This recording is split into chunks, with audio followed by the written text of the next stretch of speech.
तो भगवान शंकर को कह देना चाहिए था कि तुम्हारा पुत्र श्री राम, तुम्हारा जो पति होगा वो श्री राम का पुत्र बनेगा। पर उन्होंने कहा जब जदुवंश कृष्ण अवतारा हुई है हरण महामणि धारा, कृष्ण तनय हुई पति तोरा, वचन अन्यथा हुई तमोरा। इसका अभिप्राय ये है कि स्थूल शरीर से हम भगवान को पाना चाहें और केवल मानसिक भाव से पाना चाहें, क्योंकि तो ये भी वर्णन आता है कि ऋषि मुनियों ने भी जब दंडकारण्य में भगवान राम की सुंदरता को देखा तो प्रभु इतने सुंदर हुए कि उनके मन में आया कि इनको हृदय से लगा दे। ऐसा उनके मन में देख करके भगवान ने कहा कि इस युग में नहीं, अगले अवतार में आप लोग गोपियों के रूप में जन्म लेंगे, आपकी भावनाओं को मैं पूर्ण करूंगा। तो उसका अभिप्राय है कि मन के स्तर पर रस लेना और शरीर के स्तर पर रस लेना। तो रति तो काम की पत्नी है। भगवान शंकर ने उससे कह दिया था कि तुम्हारा पति जीवित रहेगा पर शरीर रहित होकर के जीवित रहेगा। कृपया बहुत एकाग्रता से, क्योंकि वो तो किससे कहानियों के द्वारा नहीं होते, एक तात्विक पक्ष है। भगवान कृष्ण, भगवान शंकर ने कहा तुम्हारा पति जीवित रहेगा, तुम चिंता क्यों करते? पर रति को संतोष नहीं होगा। रति शरीर से हटकर के जो पति है उससे संतुष्ट होने वाली है। तो आप अगर रति के मन में केवल भावनात्मक भाव संबंध की आवश्यकता होती तो वो तो हो सकता है, वो तो भगवान ने उसी समय वरदान दे दिया। पर भगवान का अभिप्राय ये है, जब जो तुम्हारी आकांक्षा है तो स्थूल रूप से भी जो भक्तों की भोग लालसा को पूर्ण करेंगे वह अवतार श्री कृष्ण के रूप में ही होगा। और इसलिए तुम्हें प्रतीक्षा करनी होगी और प्रतीक्षा में बाद में तुम स्थूल रूप से पुत्र बनोगे और तुम रति के लिए बताया तुम पुत्र बन करके सज हो जाओगे। तो भगवान कृष्ण की लीला में स्थूल इंद्रियों के भोगों को प्रभु धन्य बनाते हैं। भगवान देते हैं, ये भगवान ही देने की, वो तो अनुकरण करने की वस्तु नहीं, वह तो श्री कृष्ण के द्वारा ही संभव है। इसीलिए आप एक अनूठी बात पाएंगे, गोपियों के लिए एक शब्द ऐसा आता है तुलसीदास जी के ग्रंथ में भी और श्रीमद् भागवत में भी, जो बड़ा अच्छा लगता है। एक और तो गोपियों के दिव्य प्रेम अनुराग की वह महिमा कि जहाँ ब्रह्मा भी ये चाहते हैं कि हम गोपियों के शरण की धूल पालें, वो इच्छा करते हैं कि जो भी चाहते हैं हम ब्रज की लता बन जाए, वृक्ष बन जाए, पशु और पक्षी बन जाए। और दूसरी ओर एक अटूटा शब्द है श्रीमद् भागवत में, भगवान कितने कृपालु हैं। उस संदर्भ में कह दिया गया बनचरी गिरिचार दुष्टा, ये गोपियां जो है पर ये कौन सी बड़ी पवित्र है, बड़ी कल्याणकारिणी है, ऐसा शब्द कहा गया। परंतु स्वाभाविक रूप से जो भावुक गोपी भक्ति के प्रेमी हैं उनको जोड़ लगती है। गोस्वामी जी ने भी विनय प्रतिक्रिया में कुछ ऐसा ही शब्द लिख दिया। और शब्द क्या है? बोले ऐसी कौन प्रभु की रीत, विरह हेतु पुनीत परिहरी, पामर निपर प्रीत, गई मारन पूतना, कुछ काल पूत लगाए, मातु की गति दई तारी कृपालु यादव आए। अगले वाक्य में कहते हैं काम मोहित गोपिकन पर कृपा अतुलित की। ये गोपियां जो है वो काम मोहित है पर भगवान ने उन पर बड़ी कृपा की। तो अटपटापन ये है तो गोपियों को प्रेमी माने कि अब काम युक्त माने। और केवल तुलसीदास जी ने कहा होता तो लगता है कुछ विपक्ष में है, पर वही बात तो श्रीमद् भागवत में कहा गया। वस्तुतः दोनों ही अपने स्थान पर। सत्य तो यह है कि भगवान के प्रति जो काम है वह भी दिव्य रूप ग्रहण करके प्रेम ही का स्वरूप ग्रहण करते हैं। तो वो भगवान के द्वारा जब वो स्वीकार करते हैं तो स्वीकृति में अब वो काम को भी स्वीकार कर सकते हैं और करते हैं। अब काम को क्या वो तो सभी को स्वीकार करते हैं। और उस संदर्भ में तो श्री राम के रूप में भी जिस समय युद्ध समाप्त हुआ, इंद्र ने आकर के कहा हमारा कोई सेवा, प्रभु ने कहा तुम जल अमृत की वर्षा करके बंदरों को जीवित कर दो, ये लोग लड़ करके मेरे लिए मारे गए। इंद्र ने जाकर के अमृत की वर्षा किया तो उस रण क्षेत्र में तो बंदर और राक्षस दोनों के शव पड़े हुए, और बंदर जीवित हो गए राक्षस। जब पार्वती जी ने शंकर जी से सुना तो उन्होंने कहा प्रभु ने ठीक ही किया, अच्छे जो व्यक्ति थे उनको जीवित कर दिया, इन राक्षसों को भला जीवित करना कैसे उचित होता। तो शंकर जी ने कहा बड़ा में मत रहना, प्रभु ने दोनों को दिया। क्या बोले बंदरों को तो चैतन्य करके स्वर्ग के देवता हो तो स्वर्ग में ही बाद में जाएंगे, अभी तो लोक में रहेंगे। और राक्षसों को बोले भगवान श्री राम ने सबको मुक्ति दे दी, मुक्ति दे दिया। तो पूछ दिया किसी ने भगवान से कि महाराज ये भी कोई न्याय है क्या, जिन्होंने इतनी दिन तक सेवा किया उनको आपने जीवित किया। इन राक्षसों ने तो इतना पाप किया था कि इनको तो नरक में भेजना चाहिए था, कष्ट भोगते। पर भगवान ने कहा क्या बतावे, मेरी तो ये बाध्यता है। क्या बोले ये जो भावुक भक्त होते हैं वो भी तो निरंतर मेरी स्मृति करते, स्मृति में डूबे रहते हैं।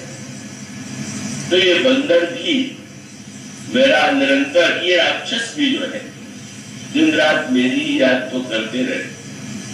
पर प्रभु भक्त याद करते हैं दास्य भाव से, सख्य से, वात्सल्य से, शांत और श्रृंगार से। ये राक्षस आपका स्मरण किस भाव से करते थे? भगवान ने मुस्कुरा के कहा वैर भाव सुमरहि हुए निश्चय, वैर भाव से मेरी याद करते थे। बोले महाराज वैर भाव है कि कुभाव है? कुभाव, आप भाव से मिलते हैं, ये वैर कहाँ से भाव बन गया? किसी शास्त्र में नहीं लिखा हो कि वैर भी कोई भाव। मुस्कुरा करके प्रभु ने कहा मेरे कृपा शास्त्र में लिखा हुआ है। और उसका अभिप्राय है कि वैर भाव से भी अगर कोई निरंतर चिंतन करता है तो उसका अर्थ ये हुआ कि जैसे किसी सोने को अगर पिघलाया जाए तो जिस आंच पर पिघलाया जाए, लेकिन वो जिस सांचे में ढाला जाएगा वही रूप को ग्रहण कर लेगा। इसी प्रकार से मन किसी भी आंच से पिघले, काम से पिघले, लोभ से पिघले और क्रोध से पिघले, पर अगर भगवान से जुड़ेगा तो भगवदाकार होती जाएगी। इसलिए भगवदाकार हो जाना मैंने भगवान के स्मरण में काम की वृत्ति भी अगर है तो भगवान का ऐसा दिव्य चिंतन, हामी तो संसार में जितना चिंतन करते, जितनी उनकी वृत्ति कामाकार होती है, उतना तो भक्त कहे जाने वालों के अंतःकरण में भी वैसी तन्मयता और वैसी भक्तता नहीं है। जब गोस्वामी जी को भगवान से मांगना पड़ा कि प्रभु आप मुझे भक्ति दीजिए, फिर पूछा भरत की तरह, लक्ष्मण की तरह, हनुमान की तरह कौन सी भक्ति चाहते? गोस्वामी जी ने यही कहा कि प्रभु इतने बड़े बड़े भक्तों का नाम मैं लेकर के कहूं कि ये भक्त मुझे दे दीजिए, इससे बढ़ के क्या चाहिए? फिर कौन सी भक्ति चाहते? यही तो उन्होंने कहा कामी नारी प्यारी जिमी लोभी प्रिय जिमिलाम। स्वामी का चिंतन कितना विलक्षण होता है, कितना वो सदाकार और तन्मय रहता है। उस चिंतन में कहीं भी किसी भी स्थिति में मानो वह चिंतन संसार से जुड़ा तो मनुष्य को अधिमानी बनाता। और वो चाहे काम भावना से ही भगवान का यदि चिंतन हो तो वृत्ति तो भगवदाकार ही बने, उसमें तो रस की विलक्षणता ही होगी। इसलिए गोपियां परम प्रेममयी है, ये भी सत्य। और दूसरी ओर अगर यूं देखें जो शरीर के संदर्भ में प्रत्येक गोपी भगवान कृष्ण को पाना चाहती है। रामावतार में ऐसा नहीं, जनक प्रवासी स्त्रियां चाहती है कि सीता जी से श्री राम का मिलन। श्री कृष्ण के रूप में प्रत्येक गोपी के हृदय में श्याम सुंदर को पाने की अभिलाषा है। तो ये जो अभिलाषा है, जब भगवान शंकर ने ये कहा कि कृष्ण के अवतार में पूरी होगी, तो इसका अर्थ है कि इंद्रिय सुख जो पाना चाहते हैं, और उन गोपियों की बात तो बड़ी उच्च कोटि है। ये है कुब्जा, जिसके अंतःकरण में तो केवल शरीर की ही वासना दिखाई देती है, पर उसको भी स्वीकार करके धन्य बनाने की, यह मानो इंद्रियों को भी तृप्ति देने के लिए अवतार है। और इंद्रियों को तृप्ति देने के लिए अवतार है तो गायों को कहते हैं कि भाई हम तो गायों के चरवाहे हैं, जहां तुम मेरे साथ चलो और तुम्हें जहां हरी घास मिलेगी वहां मैं खिलाऊंगा, बंशी भी बजाऊंगा, तुम्हें रस भी दूंगा। और इसलिए सूरदास जी ने पद में बड़ी मीठी बात कही, कृष्ण गाय चराने के लिए जा रहे हैं, तो उन्होंने कह दिया कि महाराज गाय चराने जा रहे हैं तो कुछ गाय मेरी भी देते जाइए। कोई गाय तुम्हारे पास तो देख नहीं रही, दिखाई दे रही। उनका महाराज यहाँ तो 10-10 गायें जो है श्याम इन गैया ने ले चराए। तब ये जो हमारी इंद्रियां है, कहाँ कहाँ नहीं विषय का तृण का पाने के लिए कहाँ नहीं जा रही है, कहाँ कितना कष्ट नहीं भोग रही है। तो मानो भगवान इंद्रियों कृष्ण के रूप में इंद्रियों की भी भावना पूर्ण करते, इंद्रिय तृप्ति भी दे करके जब भगवान के द्वारा कोई व्यक्ति उसे पाना चाहता है तो भगवान उसे काम ही नहीं मानते हैं। तो वो काम क्यों है? अन्य काम है, पर भगवान के लिए जो दिव्य अनुराग में चिंतन है वो वस्तुतः प्रेमी। तो ये जो गोचारण की लीला है, उसका अभिप्राय है कि इंद्रियों को ये कह दिया जाए, योगी कहते हैं विषय से बचो, इंद्रियों का संयम करो। और दूसरी ओर जो वेदांती है उसको कहते हैं कि मन को मार ही डालो, इसको संयम क्या करना है, इसको मार ही डालना चाहिए। लेकिन यहाँ पर संयम करने के स्थान पर जब भक्त भगवान की सुंदरता की बात करता है तो भगवान समस्त बड़े सुंदर है। आप नेत्र को आनंद ले लीजिए, बड़ी मधुर बंशी बजाते हैं, सुन करके कानों को धन्य बना दीजिए। उनके दिव्य सौंदर्य सुगंध का अनुभव करके नासिका को धन्य बना लीजिए। उनको आलिंगन में बांध करके अपनी त्वचा को धन्य बना लीजिए। सारी इंद्रियां धन्य हो जाती हैं जब हम भगवान के सहचर होकर गोपी भाव में निमग्न होकर के उनके दिव्य सौंदर्य का रसामृत पान करते हैं।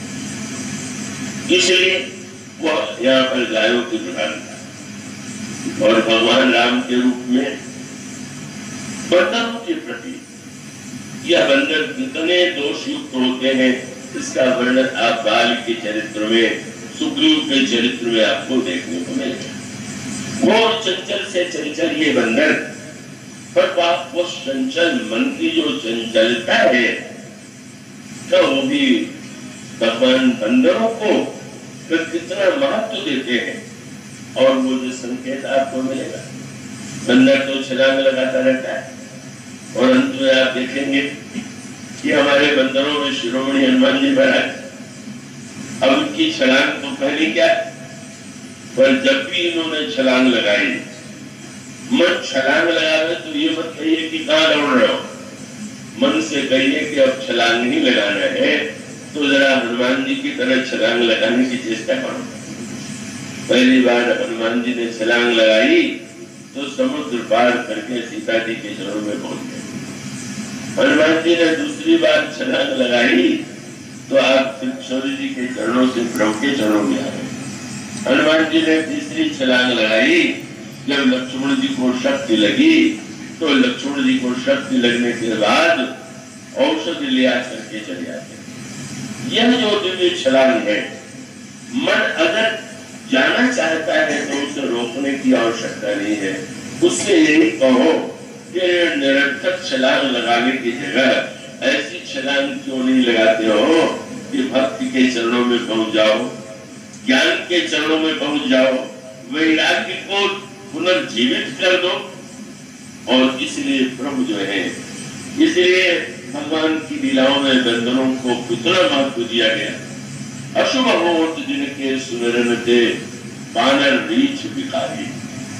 गधों बंदर इतने अशुभ माने जाते हैं कि जिनका स्मरण, जैसा हनुमान जी से जब विभीषण जी ने पूछा आपका परिचय क्या है, आपका नाम क्या है, इतनी सुंदर कथा आपने सुनाई, आप अपना परिचय तो दीजिए।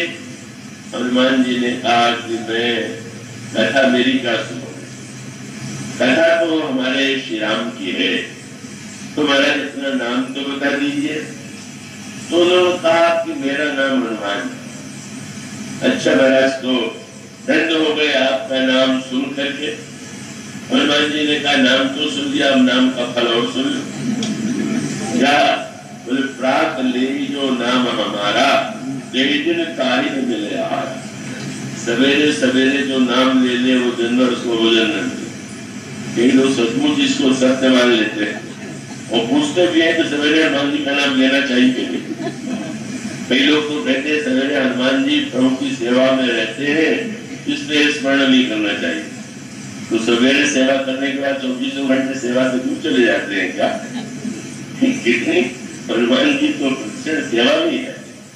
इसलिए सवेरे आप अगर ये सोचेंगे रामायण में लिखा हुआ है रात ले जो नाम हमारा, भक्त का अभिप्राय ये है, अरे बंदर कोई स्मरण करने की वस्तु है, प्रभु के नाम का स्मरण करो।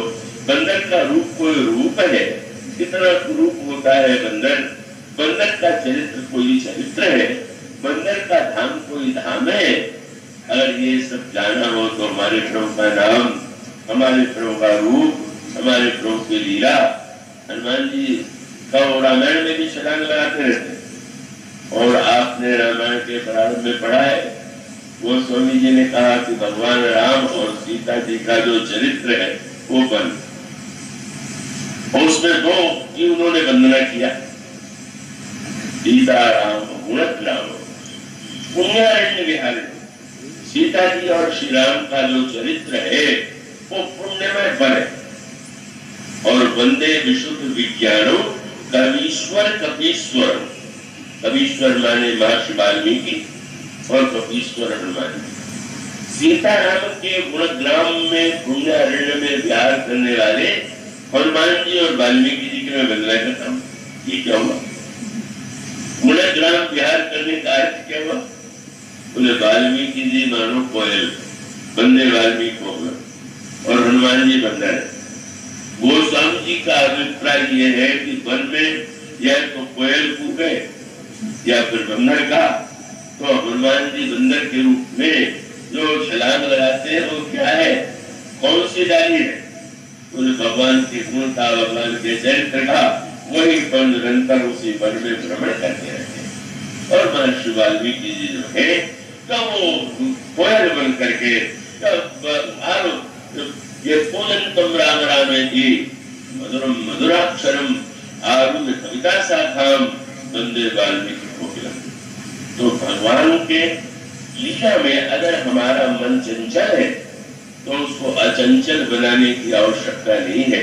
उस चंचल मन को भगवान ऐसा काम सौंप देते हैं कि भाई बंदरों से फेर दिया, ये नहीं कहा कि तुम हमारे चरणों में बैठे रहो, जाओ 200 दिशाओं में भ्रमण करो, सीता जी का पता लगाओ।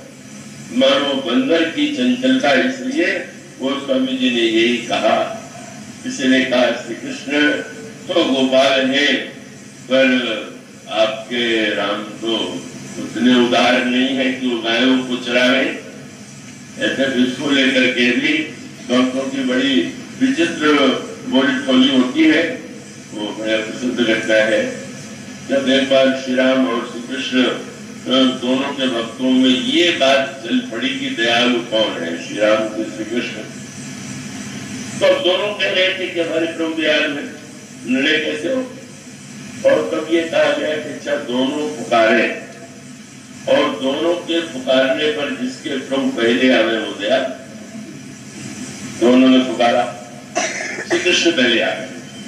बड़ा प्रसन्न हुआ वक्त हुआ, भगवान ने उसको हृदय से लगा दिया। राम भक्त उदास हो गया, देखो तो मैंने होड़ लगा दिया और प्रभु नहीं आए।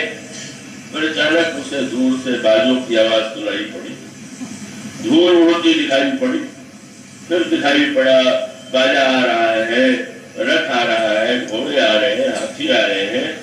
और जब वो रथ पास में आया तो प्रभु श्री राम उतरे और हृदय से लगा लिया।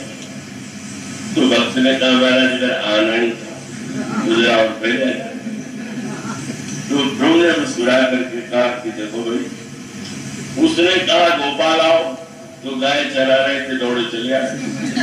तुमने कहा महाराज राम आओ, तो राजा लोग तो आते रहे तो काटते आते हैं, इसलिए तैयारी भी तो करनी पड़ी। तुमने अगर मुझे वनवासी करके पुकारा होता तो शायद मैं जल्दी आ जाता। तुमने कहा महाराज आज राम आओ, तो विलंब लगा। उस विनोद का भी अभिप्राय ये है, जब वो वस्तुतः गोपाल, तो गोस्वामी जी से किसी ने कहा कि आपके राम तो इतने उदार नहीं है, तो उन्होंने कंसाली रामायण में बहुत सुंदर कविता लिखी, बड़ा बड़ी भाव। आप ये जानते होंगे कि गोस्वामी जी का जो जन्म हुआ था वो अभुक्त मूल नक्षत्र में हुआ। मैंने मूल में भी सबसे जो निकृष्टतम मूल का रूप है वो गोस्वामी जी का जन्म था। और उनके पिता थे बड़े ज्योतिषी।